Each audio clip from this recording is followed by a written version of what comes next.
Peu avant de se concentrer sur l'iPhone, Apple avait de grandes ambitions dans le domaine de la photographie. Retour sur le QuickTake, le premier et dernier appareil photo numérique paumé. On le sait, Apple a exploré de nombreux marchés en près de 45 ans d'histoire. Après les imprimantes laser ou encore les assistants personnels, la firme paumée s'est lancée dans le tout jeune marché des appareils photo numériques.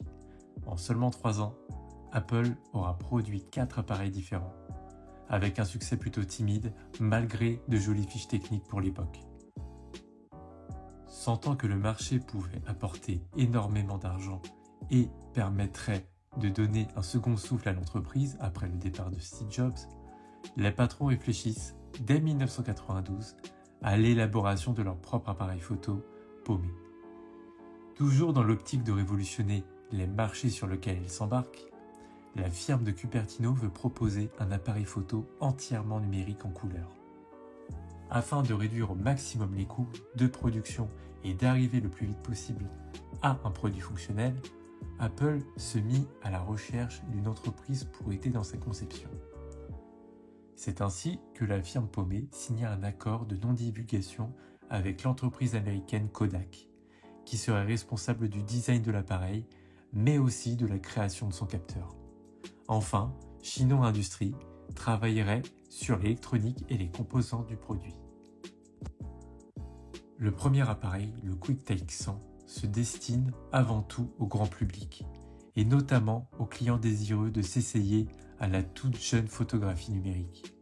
Le prix, relativement peu élevé pour les appareils numériques de l'époque, traduit le manque d'ambition d'Apple dans le secteur. Avec une résolution de 640 par 480 pixels, les clichés pris par le QuickTake 100 sont de piètre qualité. Flou avec des couleurs baveuses, les photos ressemblent bien trop à un Polaroid et pas assez à un appareil réflexe de cette gamme de prix. Sa fiche technique n'est pas non plus très glorieuse. La mémoire interne n'est capable de stocker que 8 photos à la plus haute résolution et au format unique Made in Apple, le Pict QuickTake. La vitesse de l'obturateur de l'appareil va de 1,30 à 1,175 secondes, tandis que l'ouverture de la focale est de f2,8, est toutefois de bonne qualité. Apple oblige, son appareil est uniquement compatible avec les Mac. Certes, cela permet de récupérer et de retoucher ses photos plus facilement grâce au logiciel PhotoFlash, mais ça laisse des milliers d'utilisateurs Windows potentiels sur le carreau. C'est ainsi que la firme paumée commercialisera un an plus tard, en mai 1995, le QuickTake 150. Vendu $49 moins cher que le prix initial du modèle 100, soit $700, le 150, avec très peu de fonctionnalités supplémentaires, vendu $49 moins cher que le prix initial du modèle 100, soit $700, le 150 n'embarque que très peu de fonctionnalités supplémentaires. Outre une meilleure compression des photos, le QuickTake 150 est enfin compatible avec les ordinateurs PC en fournissant le logiciel de retouche PhotoNow, l'équivalent de PhotoFlash. De plus, les photos sont enfin disponibles en plusieurs autres formats, dont le BMP, le JPEG et le TIFF. Les photos que permet cet ancêtre en font un bloc-notes bien plus véritable qu'un appareil photo. Mais enregistrer ses souvenirs, n'est-ce pas ce que recherchent aujourd'hui les gens qui photographient avec un téléphone portable ?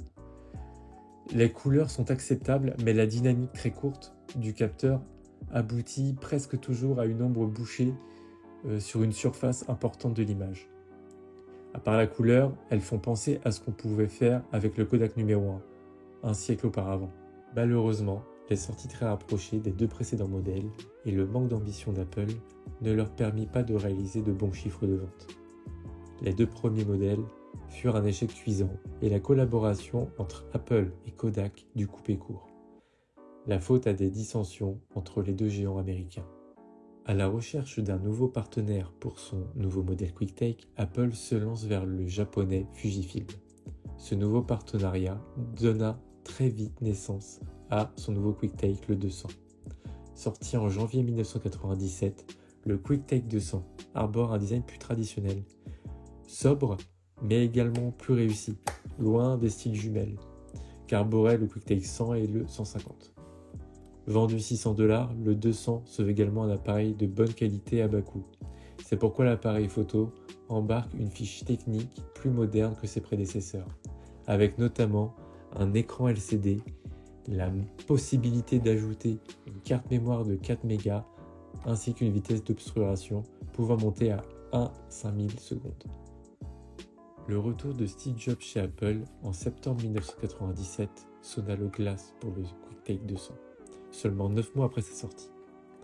Les échecs successifs d'Apple sur le marché de la photographie lui furent fatals.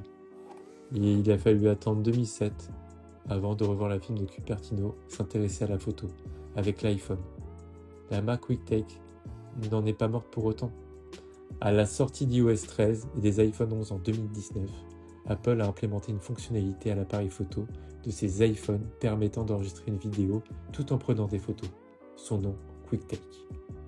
Merci d'avoir regardé cette vidéo. Je vous dis à la prochaine. Ciao.